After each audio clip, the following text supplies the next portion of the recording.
बीना, ये सब क्या क्या हो रहा है? सब तुम्हारी नजरों के सामने हो रहा है। तुम बेहतर समझ सकते हो।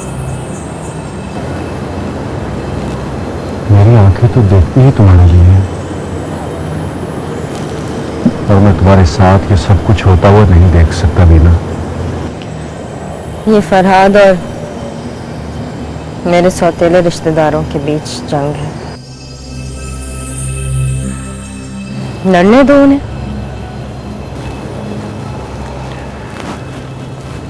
ये महज तुम्हारा ख्याल है। महमूद नहीं जानता, मैंने खुद खालू की वसीयत पढ़ी, उसमें जायदाद का एक बड़ा हिस्सा तुम्हारे। बस कर दो। ये हिस्सों की मकदार उन बेहिस्सों को सुनाओ। मुझे इसमें कोई दिलचस्पी नहीं। तो तुम्हें कुछ नहीं चाहिए? चाहिए, बिल्कुल चाहिए। मुझे डैड की छोड़ी हुई विरासत में से सुकून चाहिए। 4 माह होने को है, लेकिन आज तक मैंने तुम्हारे चेहरे पर सुकून की एक बूंद पड़ती हुई नहीं देखी। इसलिए कि शायद उसे भी मेरी तरह गिरने से डर लगता है।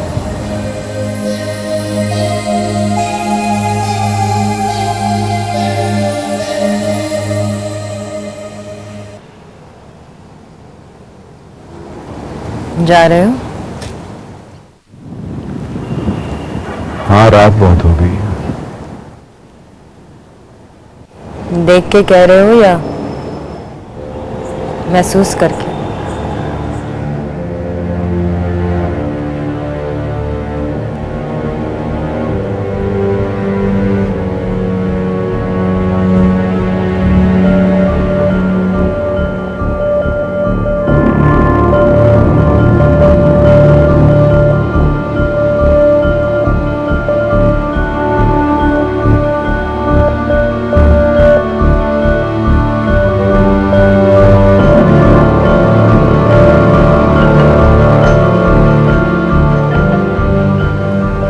परवीन,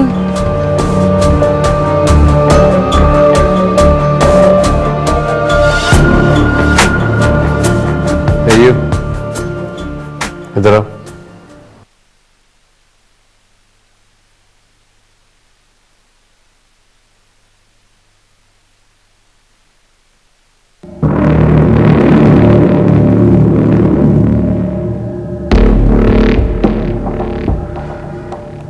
शक्ल से तुम मुलाजिम कम,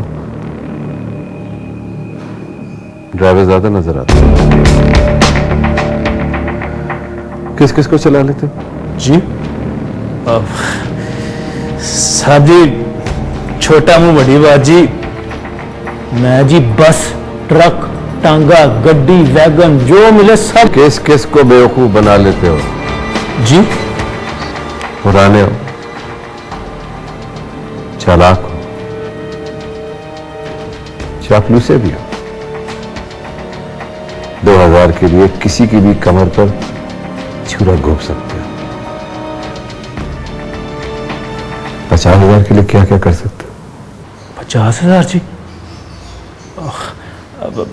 साहब जी, आप मुझे गलत समझ रहे हैं जी।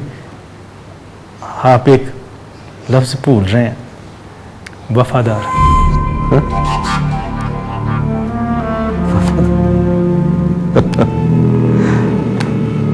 इसके मतलब भी जानते हो तुम? क्या नाम बताया था तुमने? शकील जी, आपका खादम शकील।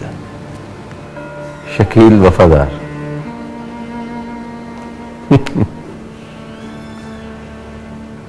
अच्छा, चाशा लाऊं जी आपके लिए? जो काम है वो करो।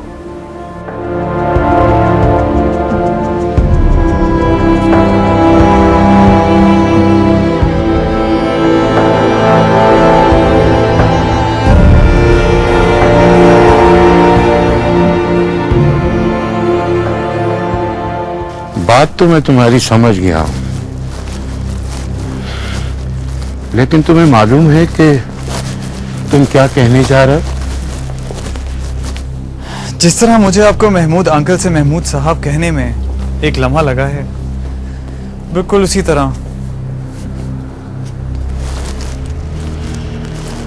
बात तो तुम ठीक कह रहे हो नाइल बेटा, मगर उन दोनों को मिलने से रोकने पर ना तुम इसरार कर सकते हो और ना मैं।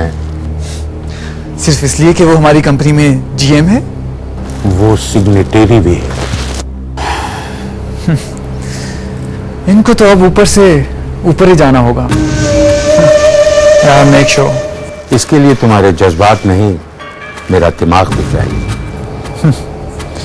और वो कितने का है?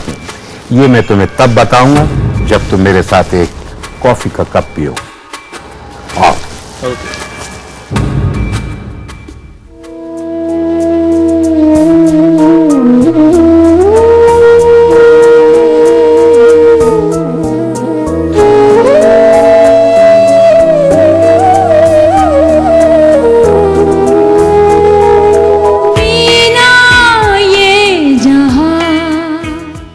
आपकी जायदाद का हिस्सेदार बनना उसी की ब्रिलियंट प्लानिंग का हिस्सा है। आपको अंदाजा नहीं है ज़किया भाभी, वो आप सबको नुकसान पहुंचाने के लिए किस हद तक जा सकता है। अगर उसने कोई होशियारी की तो फिर हम भी खामोश नहीं बैठेंगे।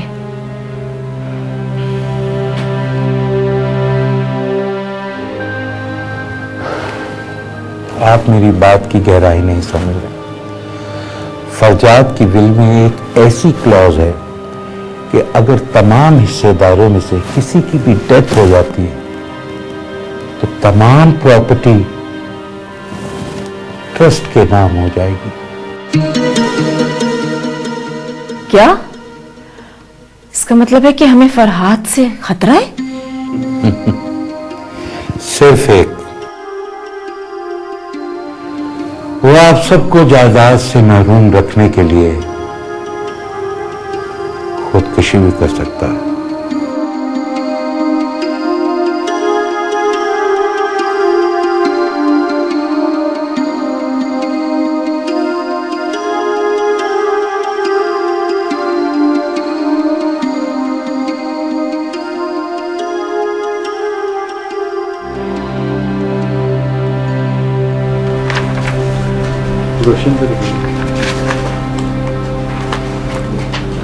आपने रीचेक कर लिया? मैं रीचेक कर चुका हूँ। Good work. आइए। प्रोडक्शन, डिलीवरी सब कुछ ठीक चल रहा है, फिर आप क्यों परेशान हो रही हैं? सर फीस तो सब ठीक चल रहा है सर, मगर एक्चुअली कुछ प्रॉब्लम्स हैं। अच्छा, क्या प्रॉब्लम है? सर हमारे शेयर्स की प्राइस लोएस्ट लेवल पर है और नए ऑर्डर न मिलने की वजह से प्रोडक्शन कट डाउन कर दी गई है, जिसकी वजह से बोर्ड ऑफ डायरेक्टर्स में भी बेचैनी से फैल गई है। Relax Nida, relax. तुम्हारे अंदाज से तो ऐसे लग रहा है जैसे कोई बहुत बड़ी कैटास्ट्रोफी हमारे सर पर मंडला रही है। तो क्या सर ये परेशानी की बातें नहीं है?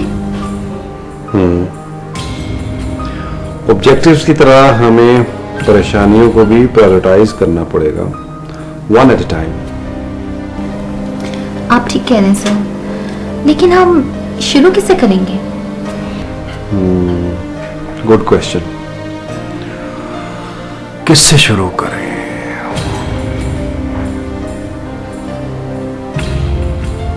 बोर्ड ऑफ डायरेक्टर्स से शुरू करते हैं। सर उनसे क्यों?